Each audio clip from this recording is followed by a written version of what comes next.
Welcome back, everyone, to the South Sorry. End Zone. I am Chad. You see Tyler right there. And, of course, a returning guest, Tracy Cowley, is with us to talk about this huge matchup between LSU and Alabama. We got another matchup to talk about with you, Tyler, a little bit later on. But you gotta hold up, because right now the matchup of matchups this weekend is Alabama coming in as 3-point favorites to Tiger Stadium, to Death Valley, where for the first time in I don't remember how long, we're going to have a live tiger in the stadium to roar at the Alabama team, the players and coaches. As they Players who get injured, we're just going to feed the tiger. Just, That's right. Feed the injured players for Alabama to the tiger. So let's start off there. I'm glad you brought up injured players, because we got some interesting ones for this game. Garrett Dellinger is out. We don't want to feed him to Mike the Tiger. We want that tightrope procedure to go well and for him to be available the rest of the way. But really, this one's setting up to where that matchup at the interior of the offensive line, where LSU has been struggling to get their running game going. Alabama has struggled stopping the run this year. Garrett Dellinger was a huge part of what little running game LSU had, and that pass protection as well. What do you see as this being a potential matchup that Alabama can exploit with Mabenga coming in to serve that backup role now that Tyree Adams is out? Well, the good news is LSU had 2 weeks to get him ready. He's at home, so that is a benefit with crowd noise and all of that, because that is one thing, especially in the Arkansas game. LSU had a ton of false starts. So getting those kinks worked out, making sure everybody on the line knows the assignment and executes. But I do feel, and I don't know why LSU has struggled running with that O-line. Is it their scheme, their run blocking scheme? I have no idea, but maybe this allows, in a positive light, them to work on that and start getting the run game going. Dellinger is an amazing part of that O-line, but this is crunch time. It's a playoff game. It's win or go home kind of thing. And I just feel like they've got to get that O-line push, whereas they're being pushed back on run plays typically against better D-line. Alabama's D-line hasn't been horribly impressive, but as a unit, I think they are ranked number 26 in the nation, I believe, in scoring defense. So I just think that LSU has opportunities to take advantage of Bama, but that O-line has got to play as a unit and open the run lanes for the running backs to take pressure off of Nussmeier. And I do feel the coaches are going to really focus on that. They focus on that during the bye week. I wouldn't be surprised. It would not shock me if they use some quarterback option plays where he kind of tucks it and runs just to keep that defense honest and away from just pinning their ears back and going after him.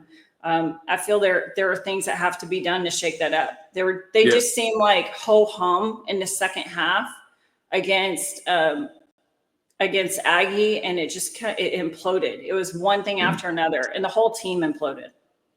Yeah, so they got to work. It's about time. It's about time that if they do actually allow Nussmeier to pull the zone read. Yes. Like Joe Burrow used to, he would have that option every now and then, just to keep it honest. Just 2 or 3 times a game, just pull that thing and get 5 yards.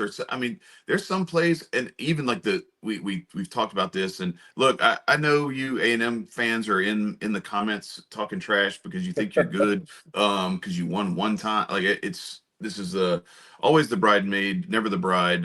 These people don't know how to actually win championships. They just know how to ruin other people's path to championships. But it's okay. One of the things that could have saved LSU in that game was if Nussmeier just runs that ball instead of throwing it into triple coverage to Aaron Anderson and throwing that pick. He had room to run, and he could have picked up the first down. Every game. I was at that Ole Miss game, and I was thoroughly frustrated. He kept throwing the ball in double and triple cover. What are you doing? Yeah. That he has got to get better in that realm, but having him at least some threat of running instead of just being a statue back there, you're not going to win in today's college football by being a statue. It is not going to work. You have to have at least some threat of mobility. Joe Burrow is not like, Jane Daniels, but he at least posed some kind of threat where the defense had to be honest and keep them honest. It's just taking what the defense gives you. And it would surprise Bama, I think. I do feel it would surprise them. Yeah, for sure. And if you just take what the defense gives you, then because like you said, against Ole Miss, they were dropping into these shell coverages, and then we're just throwing into it instead of running underneath it. Even if you only pick up 5 or 6 yards, it still keeps them honest enough. You have to keep their offense off the field. If LSU is able to do that, because Bama has had a hard time stopping third downs and getting off the field, if they keep Milroe on the bench, LSU is absolutely going to win the football game. It is. You can't let that dude go crazy like he did last year. I do get the defense is different, and LSU has improved in that way. They didn't against the second half against Aggie, but they did stop Arkansas and held them to 38 or 39 yards when they were averaging over 200. So it's possible. But the best game plan for LSU is to run the ball, get big drives, maintain the time of possession, and keep Milroe on the bench. Yep. Take away so one way that they can help do that is CJ Daniels is supposedly back to almost full strength. Hopefully he's back. He missed the second half of that A&M game, but he's apparently made a lot of progress the last couple of weeks. Chris Hilton was back. Hopefully he's got his timing a little bit better. There were a couple of balls where you could see he jumped like a hair early. And he was on his way down instead of high pointing the ball. He's coming down as the ball arrives. So hopefully that can be improved as well with practice. Hopefully, right, a full complement of receivers. Yeah, and some timing and some chemistry with Nussmeier and everything. On the other side of the ball, Keon Sabb is out for Alabama, starting safety. That's huge. So that's a big deal. Not as big of a deal. Cole Adams is out at receiver for Alabama as well. You still got Jeremy Bernard and Ryan Williams that you got to contend with. So LSU secondary that has had its issues in the past, especially last year, but even sometime at moments this year. Hopefully, Zy Alexander and the boys can. Zy Alexander is the key. He is the key. I do think they're going to use Whit Weeks to spy like they did with Perkins. Taylor Green. On Milroe. I think he is going to do that. And the guys got to. Well, that didn't work out very well last year, Tracy. Yeah, I know. But here's the deal. I don't think, that was a different D coordinator too. I know. Let's be fair. I'm just joking. The defense has shown a lot of improvements. They're ranked number 41. They're not over 100. So that is massive. So yes, as much as everybody poo-poos LSU's defense, I do think at home, they do play with fire. They do feed off the crowd in Death Valley. We saw that against Ole Miss, and they did stop Ole Miss a lot. I mean, Ole Miss is a prolific offense, and they held them to less than 23 points in the whole game. So they are capable. It's just they have to play as a full unit. That means you cannot let him get outside. You got to contain that pocket and keep him where it can collapse on him and not let him either break through right down the middle or outside. Right. Absolutely. No, it's that it's not over pursuing. It's staying disciplined in your lanes, in your rush lanes, and keeping that pocket there and then compressing that pocket around him, forcing him to throw the ball. If he beats you throwing the ball for over 300 yards and no interceptions, tip your cap. They won the game. But if he does that and runs on you, I mean, what are we doing here? And the other thing is too, it's not just his running the ball downfield, it's also his ability to extend plays. If you keep him focused in the pocket on the trash around his feet, then he's not able to look downfield. You let him break the pocket, and now he's looking downfield, and you've got guys that are coming up to stop him from running. Now he's throwing the ball over the top of you. It just everything breaks down, and it makes him way more explosive that way. So it's a game for survival. Mistakes. He's there's a reason he's not in the Heisman running right now, and it's because of his mistakes. He looked amazing the first half of Georgia, but that second half, outside of that one play. To Wilson that won the game. he looked average. They didn't do much of anything. So he has that capability of where he kind of starts pooping the bed and, throwing to the other team. That's what LSU has to do. They have to confuse him and make him and contain him and make him throw the ball. So there's possibilities LSU can get some interceptions off of him. Well, the 2 losses they have so far this year are on the road. Yes. At Tennessee and at Vanderbilt. And So I'm going to tell you right now, no disrespect to Tennessee, because their fans are cuckoo crazy. Yeah. But I was at the Ole Miss game, and if that energy, I have a feeling that energy is going to be brought. Mm-hmm. If that energy is brought, it's going to be very difficult for them. And the last time he was there, they lost. Yeah, that's right. When Bryce Young was the quarterback. That's right. Yeah. He was there as a freshman, right? Yeah. Yeah, he actually played a little bit that year. A little bit in that Bryce game. Young had gotten hurt. Yeah. No, I don't know if he played in that game, but I know he played earlier in the year, like against Arkansas and a couple other teams, because Bryce Young had gotten hurt. But yeah, so the collision course, Tyler, is alive and well, because we talked about Ole Miss and that offense and that defense. I think the defense maybe gets a little disrespected because it is a little bit of a hodgepodge but it's a hodgepodge of studs. Right. But they're missing a bunch of guys, and you guys go into Oxford. Number 2, Georgia, -2.5, another road favorite. But in this case, I actually think it's justified. Yeah. Because I really think that Ole Miss, like we were talking about before we came on, they have a tendency to look really impressive against teams that they should beat. And then when they play against a team that is more of an even match, some of the cracks start to show. So what are you feeling? How are you feeling? What are the vibes in Dog Nation as you go into this matchup? I mean, we have to respect them, right? It's still Ole Miss. They still have an offense. They still have Jackson Dart. We have to respect them. They are lacking, since from Arkansas to now, they are lacking a lot of offensive weapons. Jordan Watkins, who scored 5 touchdowns, was doubtful to play. It's literally just, and I think I don't know if it's how good he is or if it's how poor Arkansas secondary is, but it's literally Jackson Dart dropping back and just throwing it down the sideline. And he literally has to put his hands out, 5 yards of separation, and just boom, it's there. Touchdown.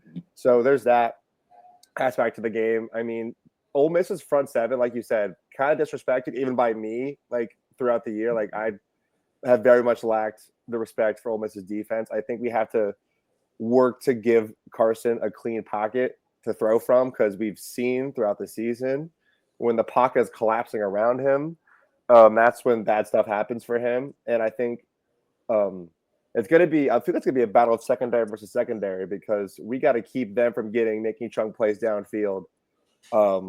And they're going to have to make sure our receivers aren't wide the hell open, because that's the only people that Carson Beck can throw to, apparently. I think that it was a Pig East they're not going to have for this game. They're one of their D linemen, so they're still going to have Ivy. I don't know if he's questionable. I don't know if he's going to be available. Half their team is questionable for 20. They have 24 players questionable for this game. We have 4, 2 of which are backup running backs. That's okay. The big stuff, though, the big stuff for them, though, is Trey Harris is doubtful. Harris and Watkins. Jordan Watkins is doubtful, and then Henry Parrish is out. So they're starting running back, and their 2 best receivers are pretty much out. So it's Jackson Dart with no targets. And they still have the ability to throw the ball around. You know what I mean? He's gonna get his, and they're gonna we're not gonna keep them off the scoreboard. It's just not gonna happen. But if you hold them to less than 20 points, Georgia will win the game. I think easily. I like that. We cannot get up and down with them. When we have to, at least this year, putting the pressure on Carson Beck has not helped us. We're going to have to rely on the run game, which we have done since Texas to now. We have done well. I think if it's going to be Etienne and Frazier, getting back and forth, moving the ball, that's going to be just fine. Like I said, biggest key, giving Beck a clean pocket for as much as we can in that game, and limiting their chunk play. We cannot get third and Grantham. And for those who don't know what that is, Todd Grantham, lovely defensive coordinator for the University of Georgia.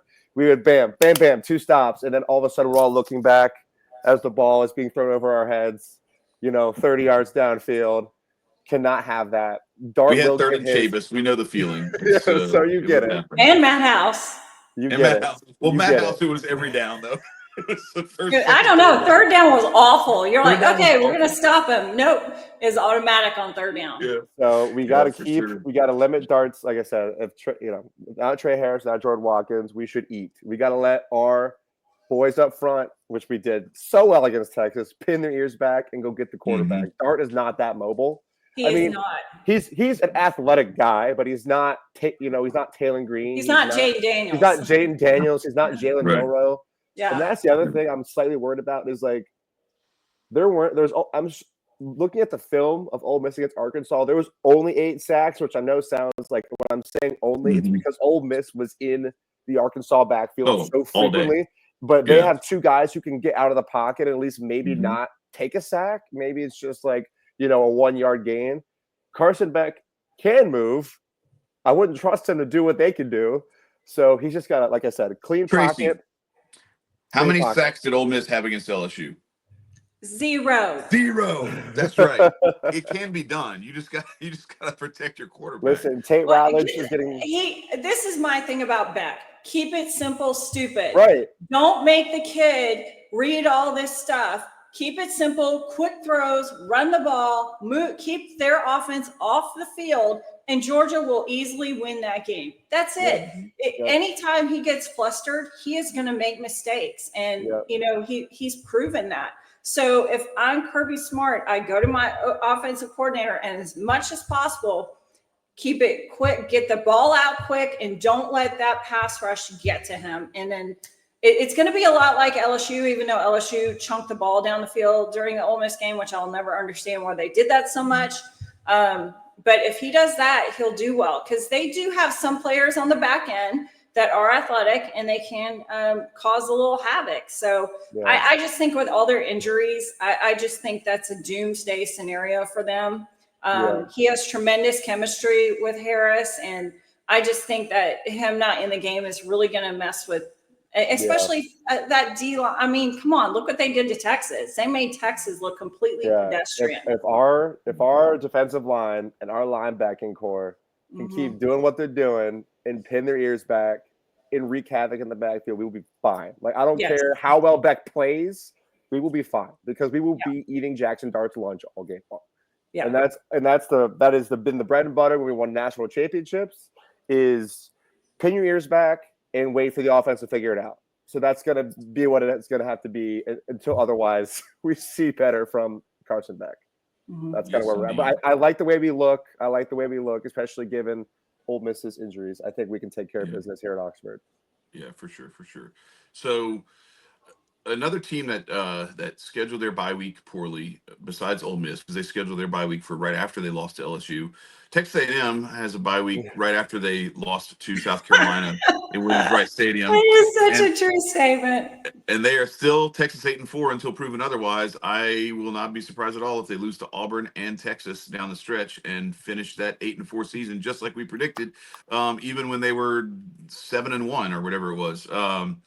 So moving right along, we'll just spend a little bit more time on Texas. Florida giving Billy Napier the thumbs up. And think about this from their perspective, though. And I watched Peter Burns and Chris this morning talk about this a little bit, and I agree. So I think what Florida did was the correct move. Let everybody know you're coming up to the transfer portal. All these things, you would have to have money to buy out everybody. It's not just the head coach, it's all the assistants, it's everybody down the line. Use that money, save it, use it for NIL, bolster this team. They do have a quarterback next year coming back. So, everybody knows they're going to lose this game handily. It's without their quarterback, they just are. They're probably going to lose most of the remaining games. But they're playing hard for him. And as much as we joked, their schedule has been horrific. And those guys have played tremendously, overcoming injuries. I mean, half of that team left the field last week when they played Georgia. It was unbelievable. So for me, I think Florida is in a good spot. I agree with what they're doing. You can't just keep firing people or you're going to end up like Auburn. Okay. No one wants to be Auburn. So get to a bowl, try to get to a bowl this year, make that your goal.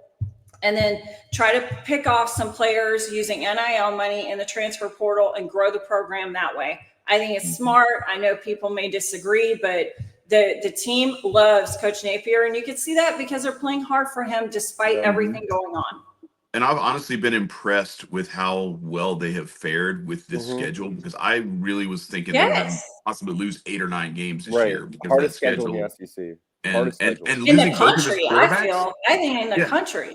Losing his top 2 quarterbacks too on top of that, like, it's just like, what do you, man, this is crazy. So moving down the line, I love South this Carolina game. Vanderbilt, this is a huge matchup. I actually think this is a crazy one. How is South Carolina not ranked?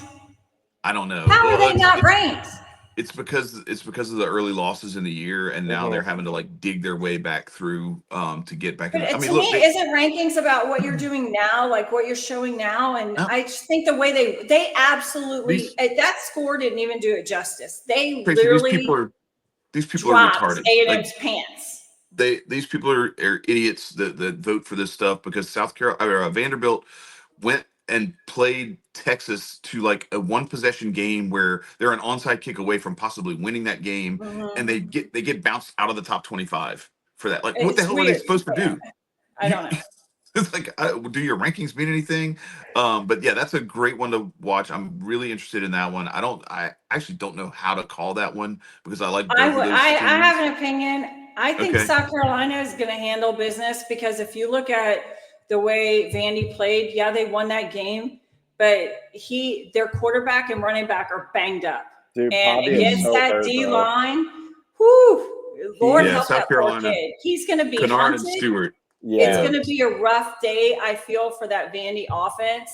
And I just think Sellers and South Carolina is getting their mojo, man. That is a scary team, and I'm so happy LSU faced them early, because I would not want to play them right now. I'm just saying what they're doing is crazy, especially on the defense. I mean, that defense is sick. It is sick. They are. Listen, I'm glad the SEC East doesn't exist anymore, because these games, like these 2 games, are like, oh shit, like we got to play Vanderbilt this weekend. That's right. Like Pavia on a flat tire is willing this team to something we never thought possible. I just got to say that.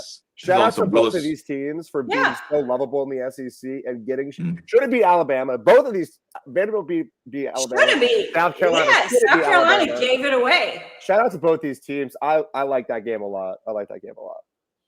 Yeah, so Jeremiah is waiting patiently in the background. So we're going to hustle through these last couple of SEC games. Mississippi State, Tennessee. I think Tennessee should rout them because Mississippi State is terrible. They're playing in Neyland Stadium.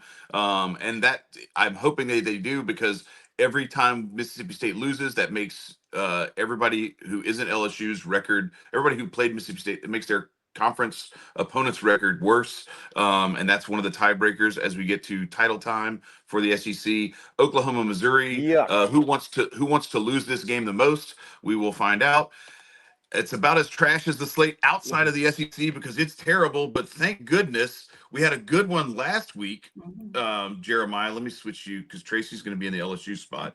But Jeremiah, we didn't get to talk to you about this, but I felt like it would be very rude and cruel to have you on after the loss to Oregon and not have you on after this huge win in Happy Valley.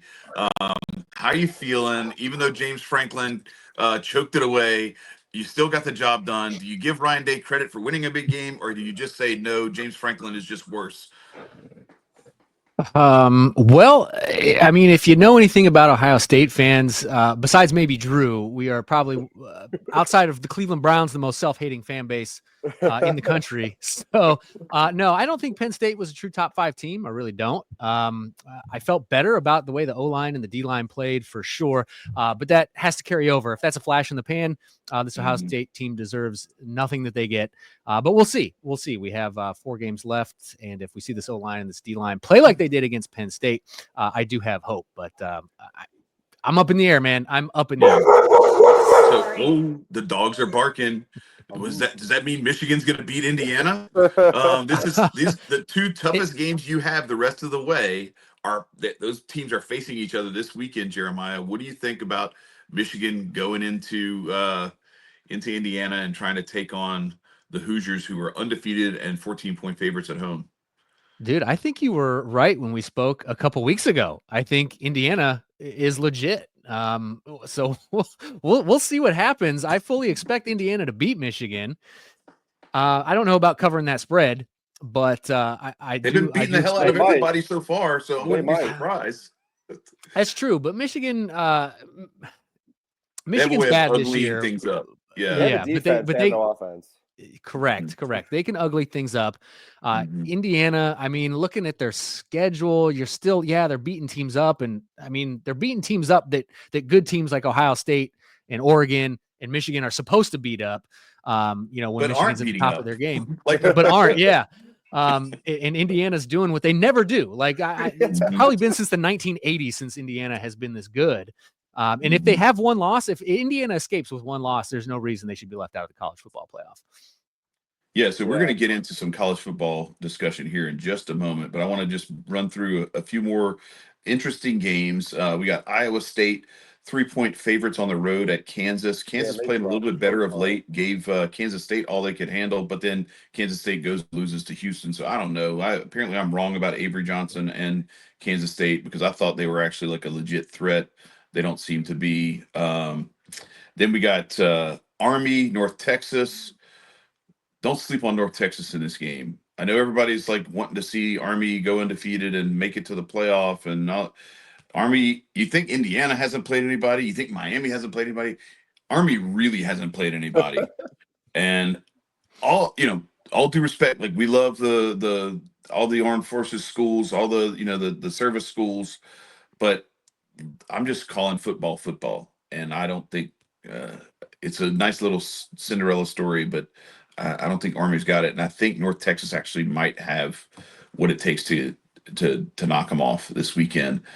Traveling to Dallas, we'll see. We'll see what happens there. Do y'all have any thoughts on that? Anybody think I'm off my rocker for thinking this 5.5-point spread is probably perfect and that it might not even be tight enough? Listen, all I hear is you hate our military, Chad. When you say that, that's all I'm That's hearing. not what I Chad said. hates the My U.S. son military. is in the No, Navy, by I'm the way, kidding. guys. No, I so want the tread Cinderella lightly story. here. I want the Cinderella story for Army so badly, just for no other reason other than it's like you said, it's armed forces school. They have height and weight requirements. Their offensive line can only be so big. They run the triple option. Well, by the way, their quarterback has more rushing touchdowns than some teams have like combined.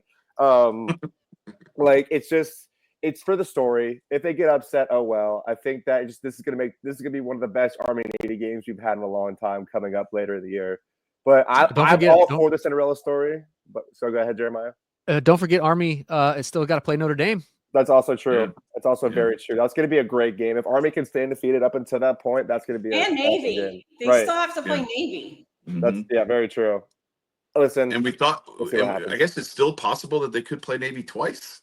Yes, because Navy only has the one loss and it's not in the conference, so like it's still a possible Army Navy back-to-back head-to-head matchup with the Army Navy game and the championship game, the conference championship game. So we'll see. Speaking of conference championship games, Clemson may have played their way out of an ACC championship game with the way they played against Louisville last week. And Virginia Tech, I don't know, this is like Virginia Tech is like the signature win this year for Miami. Let that sink in, everybody. Miami is not it. I don't know why they're in the top 5. I don't even think they probably deserve to be in the top 10. If they were anybody else, like I'm going to show y'all when we get in our playoff stuff, but I think Boise State deserves to be where Miami is more than Miami does. But that's we'll get into that here in a moment. Colorado goes to Texas Tech in Lubbock. Colorado is like they're like sneaking their way into. They're flirting like with they it. played like crap. They lost to Nebraska like 28-0 early in the year, and ever since then, I started writing them off then, and they're playing their way into potentially winning the Big 12 if some of these other schools keep stubbing their toes. So this is a really interesting one to watch. And Texas Tech's been playing a lot better here lately. So this is probably the biggest test that Colorado's had in a few weeks. Dion better watch out for flying tortillas. That's all I gotta say.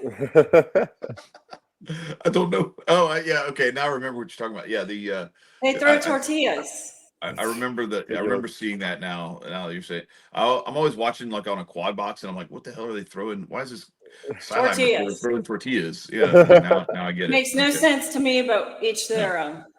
I do believe, isn't Dion also involved in some kind of legal battle as well with Colorado for sharing his faith? What? Oh, I don't know. Yeah, Is he? No clue. I'd have to look that up, but I'm pretty sure he's gotten a little bit of trouble for sharing his faith. That's Hey, wild.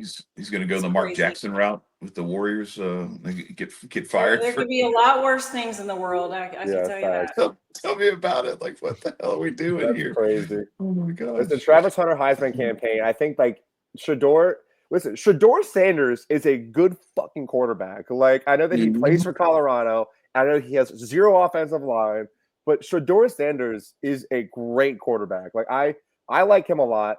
The Travis Hunter Heisman campaigns. I still think Ashton Genty should win the Heisman if he can Me too. find his tracks back again.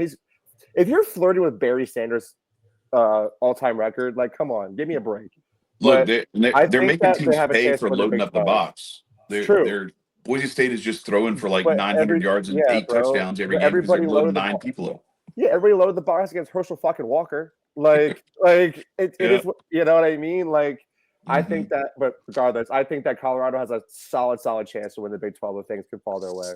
Okay, so I just looked it up. He is in trouble for using a team chaplain and bringing a team chaplain in to speak to the team. Yeah.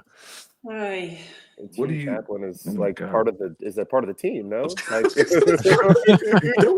that was like regular stuff when I was a kid. I feel like a lot of. Right. Yeah. What? That's Oh, wow. insane. Like, why do you have Unreal. a chaplain then? I don't know. Whatever.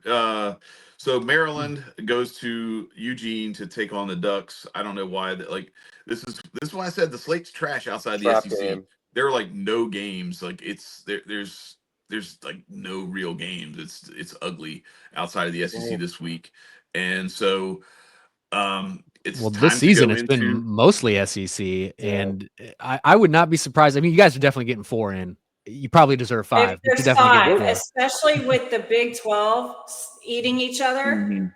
my guess Yeah. they get 1.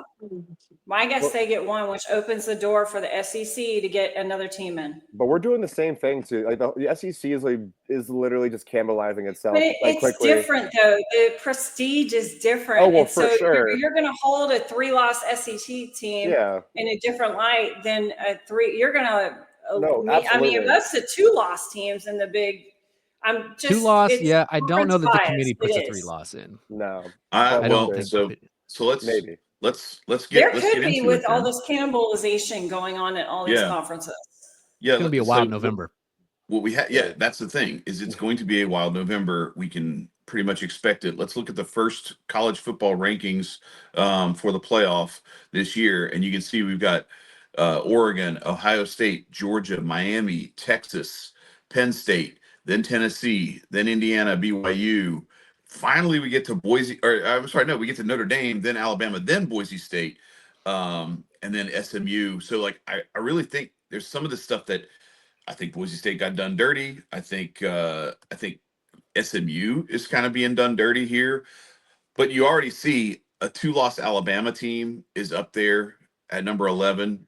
A 2-loss LSU team is right there nipping at the heels of a 2-loss Texas A&M team at 14-15. So and this is the chaos has only just begun. I think we're going to see more and more of this as things go on. And what I would say is, as I started kind of putting what I think the rankings should be, I kind of did my own, like, we saw what the actual official rankings are. I want to see what you guys think about this. These are my rankings. I put this together. I have Oregon, Georgia, then I have Boise State at number 3. I have Indiana at number 4. I have Ohio State at number 5, then Texas, Penn State, Tennessee, Alabama, BYU, Miami, and SMU. Yes, Tracy, I know LSU's not in there. I don't think we played our way. I don't think we've played our way into there yet. But when we beat Alabama this weekend, I think we have a chance to move up into there. But that's why these rankings don't matter. Why? Yeah, it doesn't because matter. most of these teams are going to have to play their way in. I mean, that's what this is. It's the playoffs start now. And so it's all about, I mean, if Georgia loses, what happens to them? They're, so all these things, I get it. I don't think they're going to lose, but still, it becomes where every team is now in a playoff fight. Yeah. I think Oregon, to be honest, is one of the teams that's safely. No, I mean, they're undefeated and they look really, really, really good. And I think they're one of the only teams that could hold their head high. I congratulate Ohio State beating Penn State, but I'm going to go back to this is like, how good is Penn State? Do you know what I mean? What were they ranked number 4, 3, 4 when they're really? good until they have to I do believe Ohio State is a better team than Penn State. And I think that is going to come down to Ohio State and Oregon playing for the Big Ten championship.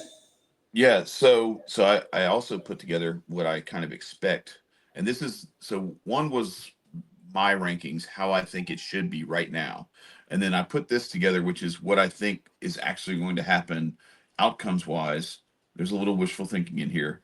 Let me guess. Full disclosure, okay. Let me guess. But no, I'm just I expect LSU to win this weekend. Okay. No, okay. I would I never expect mind. LSU to win this weekend, and then win the rest of the game. Like going on the road to the swamp in Florida is not the challenge that I thought it was going to be with either Graham Mertz or DJ Lagway at quarterback. Okay, so I think now that stumbling block is much easier. It's a much gentler speed bump, so to speak. And then you've got Vanderbilt at home and Oklahoma at home. So if you just take care of business this weekend, the path is paved for getting to Atlanta. And then it's just a matter of like, well, who do we play and can we knock them off? So then I'm assuming also that we win the SEC championship. But here's what on the right you will see. This is my final rankings. If LSU were to win the SEC, I don't see how they're not number 2. Oregon, I have number 1 because I don't see them losing the Big Ten championship game. I could be wrong, but the way that they're playing right now, I would expect them to beat whether it's Indiana or Ohio State. So I'm kind of expecting Ohio State to beat Indiana and then Ohio State to go back to the Big Ten championship for that rematch and lose that game. Jeremiah, I'm sure you probably disagree or you hope that I'm wrong. It depends. I hope you're wrong. But again, Yeah. if Ohio State plays in the trenches like they did against Penn State the rest of the season, there's no reason we can't beat Oregon on a neutral field. There you go. And then Miami at number 3. This is where I don't think Miami should be number 3, but this is what I think the committee will do because Miami's not losing again. I don't see. Then Boise State I think would be number 4 because I don't see how the Big 12 champion is better than Boise State in the final rankings when it all is said and done. Boise State's not going to lose again, and the Big 12 champion might be BYU, but and then it's just going to come down to like a taste preference at that point. And I think ultimately Boise State's strength of their record is gonna be the deciding factor. Texas would be that coveted number 5 seed, then Penn State at number 6 because I don't see Penn State losing again because they don't have anybody left to lose to, and they're not gonna have to play in the Big Ten championship game. So they like to get to skate through with one loss and be like a default participant in the playoff.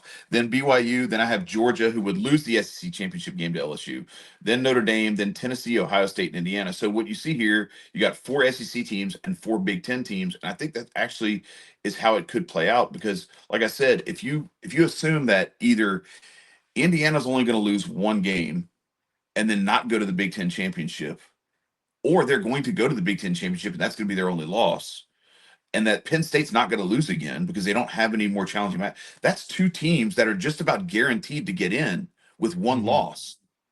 Okay. Then Oregon, Ohio State would have to lose twice the rest of the way to not make it in. And you can't, that would have to be losing to Indiana and Michigan because you're not going to lose and also go to the Big Ten championship. So losing the Big Ten championship is out at that point. So I see Ohio State only having 2 losses, and Oregon's going to have no more than 1 loss. So I don't see a scenario where those 4 Big Ten teams don't make the playoff. And when you factor it in that way, I see a very difficult path to the SEC having more than 4. Yeah. Now, whether that's Alabama or LSU as that other one, I don't know, but it's I think it's going to be a challenge. Based off your rankings, we get to have Notre Dame as a home game and then go play Oregon. So I mean, listen. So like I would love to have Dan Lanning and Kirby Smart honestly play each other. I think that'd be awesome, given Dan Lanning was our DC. I think that'd be great. But here's the thing: what you just did, though, that hypothetical of who gets to have a home game, who gets to have somebody come to town. Honestly, Jeremiah, I heard this said earlier. Ohio State might benefit from just maybe not end up winning the Big Ten championship and getting just host a home playoff game. Like, you know what I mean? In the first round, like that might honestly be better for them. Like to be like the 5th to 6th ranked team and then have a home playoff game. That's what I kind of want the same. I don't know if LSU gets in, if they get to the SEC championship and lose. That's insane to me that you're punishing a team for getting to the championship game and losing. So that's crazy to me. Would you mind if we visit that scenario? Because I have already done this, but I want to share it with you guys on the ESPN All-State Playoff Predictor model. So we will choose LSU as our team, all right, and then we will just assume, all right. So boom, boom, boom, we're winning all 3 of these games. Do we win the conference championship game? No. It's actually a 78% chance that LSU still makes the playoff, and they would be a first-round visitor. But they would still make the playoff as I think the 11 or 12 seed. 11, yeah.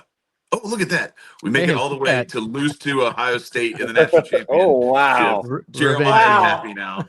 I just created the perfect scenario for Jeremiah. That was beautiful. But no, so that because I've run that thing, and I don't know that there's so much of this stuff with that model that I don't know if it's even factoring in some of the stuff that I talked about where like if you assume Penn State's not going to lose again because their schedule isn't strong enough. There's not another loss on that schedule, unless they completely crap the bed. And if you assume that Indiana is going to lose max 1 more game, because if they lose to Ohio State, then Ohio State gets the tiebreaker and goes to the Big Ten championship game. If they beat Ohio State, then they go to the championship game, and then if they lose to Oregon, they're going to still have no more than 1 loss. So when you play it out that way, it starts to look like there's 4 Big Ten teams, and then I start to wonder like how realistic is a 3-loss LSU or a 3-loss Alabama, at getting into the playoff, and then there's all that other stuff that has to play out. But yeah, like you remember we talked about those matchups in the first round. Somebody's going to get the brakes beaten off of them. I actually think that I'm going to challenge not just the notion that there are going to be a team or 2 in the playoff that don't belong there necessarily, but instead that it's going to be exposed in the first round. What I would submit to you, Jeremiah, is that there's a more likely scenario where the BYU that makes it as the 4 seed doesn't belong there and would have been in a 14 playoff too. They would have got Cincinnati. And they're like the Cincinnati this year. And so what you're going to have is the first round is going to be some amazing matchups. And it's going to be like a blood fest. And then you're going to get to the second round and somebody's going to beat the hell out of BYU. For sure. Yeah, I see these if the playoffs were held today, how they have the seeds going on here. First of all, I'm behind the 8 ball on how they're seeding these teams. It's the conference champions get the bye. Yeah, so it's top 4. Okay, so it doesn't matter if you're ranked number 2. Champs. Right. Okay. If you're ranked number 2 and you're Ohio State, then you fall to number 5 at best. Number 5, yeah. And to be honest with you, to have Boise State come into the shoe would be a pretty exciting game. That'd be electric. I'm not gonna lie. So you might be right. I might be eating crow here at the end of the season. Dude, either way, these first round games. We don't have to wait 5 years? You talking about okay, let's go. These first round games are going to be some of the best college football, regardless of who plays in them. You're talking about like the on-campus atmosphere and just, something we never thought we'd see in college football. Like it's going to be, like you said, Chad, like the first round games might end up being better than. It's all because of the Rose Bowl. It's always the Rose Bowl's fault, by the way. Let's be for real, Jeremiah. Jeremiah knows. Because the Rose Bowl was used to determine the national championship for 50 years. It's always the Rose Bowl's fault. But I think these first round games are going to end up being better than some of the second rounds because, like Chad just said, like you're going to get like the Big 12 champion might be BYU, and they're going to get whooped by whoever comes and plays them in the second round. I totally agree with that. We'll have to see. I'm excited. Just remember that in the era of college football where we actually settle national national championships on the field, not through polls and voting and all this other BS. So we don't count 1960 Minnesota, okay, because that was some BS where they lost 2 of their last 3 games and still got voted number 1 at the end. Like who in the hell voted for them anyway? The only team to ever win a national championship on the field with 2 losses, right LSU. here, LSU Tigers. So we're trying to do it again. Run it back, baby, run it back. And it all starts this weekend with that matchup against Alabama. I can't wait for it. College game day is going to be here Saturday. What do y'all think about the guest pickers, Libby Dunn and Paul Skeens? I think it's phenomenal. Yeah. They are literally the king and queen in Baton Rouge. Not Paul Skeens, but what I love about LSU is their brand. It's like it's not just a football player. It's celebrities. It's the vibe. They have so many people coming to Baton Rouge this weekend. Players, celebrities, all of that. That is a branding that it's hard to beat. It's one of the top brands. They won baseball championship, women's basketball championship, gymnastic championship, football championship, all within the last 5 years. Yeah. That's amazing. Should have had Shaq. Huh? They should have brought Shaq on for this weekend. He's going to be at Fred's, okay? He's going to do a DJ party at Fred's. I was going to say, they're still going to be all these guys there. I know. There. Yeah. It's just not the guest picker. I'm going to show Saban a lot of love, and I hope they do too. And I posted this on X that he said he actually changed the direction of the LSU football program. Absolutely. It was garbage. He took it, and since he took over, LSU has national prominence. Now they've had hiccups, which every program does, but they've won 3 national championships since 2003. That is only second best to, I believe, Alabama. Yeah. So that's amazing. Won a 4th, but Alabama somehow got snuck into the national championship game. That's correct. After being runner-up in the West. Yeah, because Les Miles is stupid. Yeah, well, and also we should have played Oklahoma State, an actual conference championship in that game, and not. And that was actually Brandon Whedon and Justin Blackman. Yeah, so that was actually like a legit. But we would have beaten the brakes off of that Oklahoma State team, but they lost to Iowa State because there was a plane crash. Yeah, there was a plane crash where like the volleyball team or something, like a bunch of people died, like Oklahoma State players and coaches died in this plane crash like the day before. And so like they all knew these people and everything. So they got to go play a Thursday night game on the road at Iowa State, and they lose like a close game late. And then they go on and run the table the rest of the way. And Alabama loses the West to us. They don't even win their division in the conference. And they're just like, no, you know what? You should play for the national championship anyway. You still got to go win the game. So I'm with Tracy. Les Miles, never mind. I don't want to talk about it. It's okay, Chad. It'll be okay. He did have one of the greatest Columbus Day speeches ever, though. Okay. All right. Listen, everybody. I'll hang that right next to my 2007 national championship banner. Every team has their Les Miles, and every team has Les Miles. Every team has their Mark Richt. It's it is.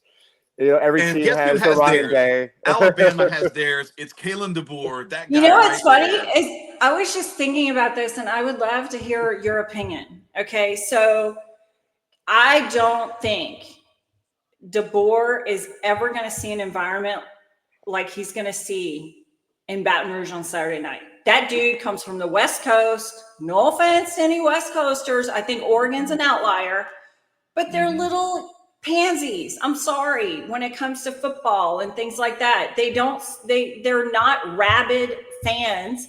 Like even in the Big Ten, like Ohio State, like Michigan, those are rabid fan bases. LSU is a rabid fan base. Okay. And I don't know if he's mentally prepared for what he's going to see.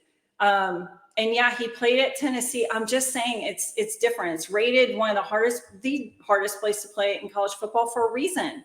And I just want to know your thoughts of what you think it's going to affect his coaching. Real quick, Tracy. When Kalen DeBoer was at Washington, what's Washington's biggest rival in football. Washington State. Oregon or Washington State. Oregon, Yeah. So The Oregon, Apple Cup, Washington State also, but Martin Stadium, Washington State, is 35,000 seats. All right, let's go to So it's like Vanderbilt. It's like It is Vanderbilt, exactly. It is Vanderbilt. Let's see what he was dealing with at Autzen Stadium in Oregon. They bumped their. Oregon's a tough place to play. I get it's a tough not place tough, to play. but it is tough. It's a tough place to play, but 60,000 seats. Mm-hmm. This is what we're talking about here. Okay. And they lost in the Tennessee this year, so it's like, do the environment. They lost I'm at just Vanderbilt. saying, their road They lost losses. in Nashville, brother. Vanderbilt. They had Vanderbilt had 15,000 people. The rest were Alabama fans at their stadium. They rushed the field in a single file line at Vanderbilt. Yes, it was one person at a time. Oh, excuse me, pardon me, excuse me. I'd like to be on the field, please, sir. Oh, thank you. We're gonna take this goalpost. We'll buy you 5 more once we graduate. We promise. It's okay. Like once we all graduate and become doctors, we'll buy you more. He hasn't seen this. I'm just saying that this LSU fans helped them beat Ole Miss, and there's a reason why Coach Kelly is 13-0 at night games in Death Valley. Okay, it does matter. That is a phenomenal place to play at night, and it's going to be insane. I would argue college game day there. There's going to be so many drunk people. Oh, yeah. I just hope they stay awake to make it to the game. No, they'll be fine. They'll be fine. There's too much Red Bull and everything else and adrenaline. But I would argue even that Jalen Milroe hasn't ever seen an environment like this, played in an environment like this. You don't think? Because well, I guess our road environment. Neyland Stadium's pretty good, but he messes up. He does. He messes up. Yeah, but it's Neyland Stadium. Yeah, okay, I'll give you Neyland Stadium, but so they didn't have to play at Sanford Stadium. They didn't have to play like big road games. Did they play at Austin? Did they play Texas in Austin, or was that in Tuscaloosa? No, they played at home. Oh, then yeah. So yeah, just Neyland. That's literally it. Like if you think about that's the road. That's what I'm saying. I do feel they have a young O-line. I do feel it's going to play a factor in the scheme of things. And I love that we're an underdog. Bring that shit on all day long. It's the best. Listen, you hope.